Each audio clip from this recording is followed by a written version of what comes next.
Hansa G. Papa G.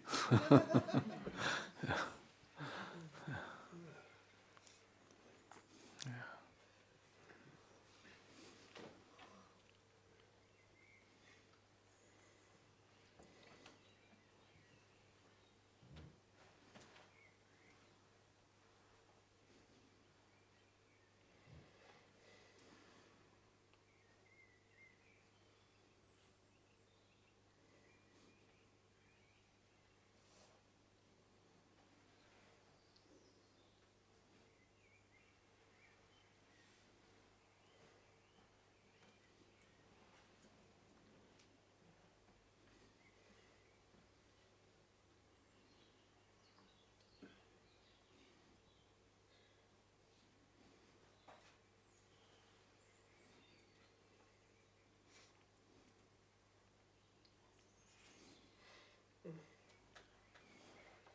It's like meeting you for the first time, really. Yeah. I think I'm meeting myself for the first time also. Yeah. That's probably what I noticed. I wanted to share something about this afternoon. Is that okay? Yeah, of course. I missed a round of what do you guys think? And then it kept opening up, and I felt like sharing it. And there was this man opening up from, let's say, the relational freeze. And then you said, what do you experience? And in me, it came up like relief. Yeah. And then later it split up in three. It was relief for him, and it was relief for me, like for all of us. And there was a specific thing, like a relief that it wasn't me. And that's like my being already for a decade in this group, the ever-changing group. But there is such an overload of people that have problems with connecting, like me. But I always have felt like when you try to connect and it doesn't work, I felt stupid or not able enough, etc., etc. And suddenly I saw all these people come out of this connective freeze, and all the time I realized this afternoon, I think, it wasn't just me. Yeah. We're just all frozen and we're popping up. Popping up like crazy. Yeah.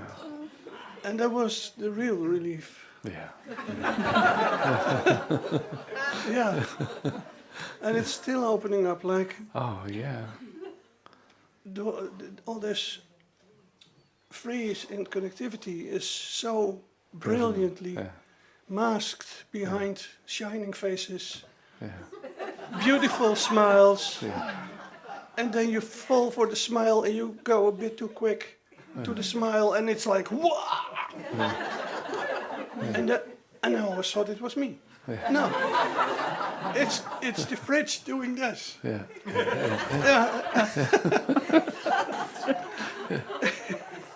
Yeah. No, that's such a relief. Yeah. And I thought you might recognize. But that's why I tell. Yeah. Beautiful. Yeah. Beautiful the way you speak it. I have another thingy. Is that okay? Of course. I don't know how clockwise we do. It's okay. Does anyone have any urgent appointment? There's a disco, but that'll wait. It's something similar but different. Yeah.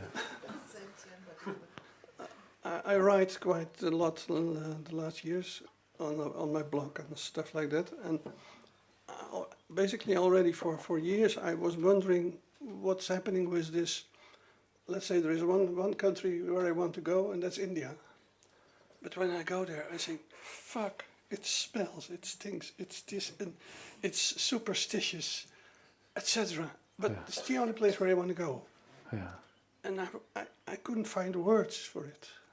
And then a few months ago I was reading a book on philosophy, and they kind of short, summarized the work of a German philosopher, and he wasn't busy. That's what I said in a few lines. That he wasn't busy with what we are, but where we are. And he wrote 3 volumes on it. And I didn't read it yet, but he calls it spheres. We are always in a sphere. And just that concept opens this up. I love India, but a certain sphere. And it's a sphere. Like atmosphere, sphere. You're in a... Is that not an English word? Mm-hmm. I think so. A sphere usually means like a circle or like a ball. Yeah, a sphere. Yeah, but this is a sphere. Mm. Yeah. But for instance, what I noticed is that, let's say in this circle you have friends, and then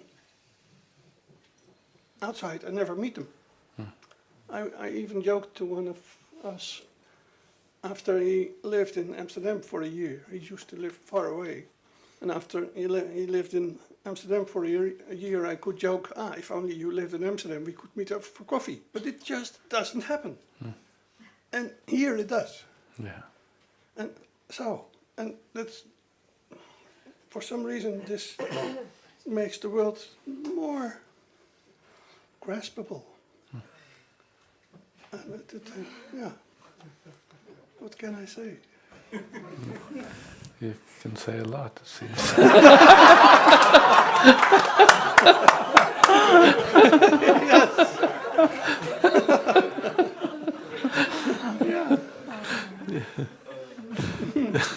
Any questions?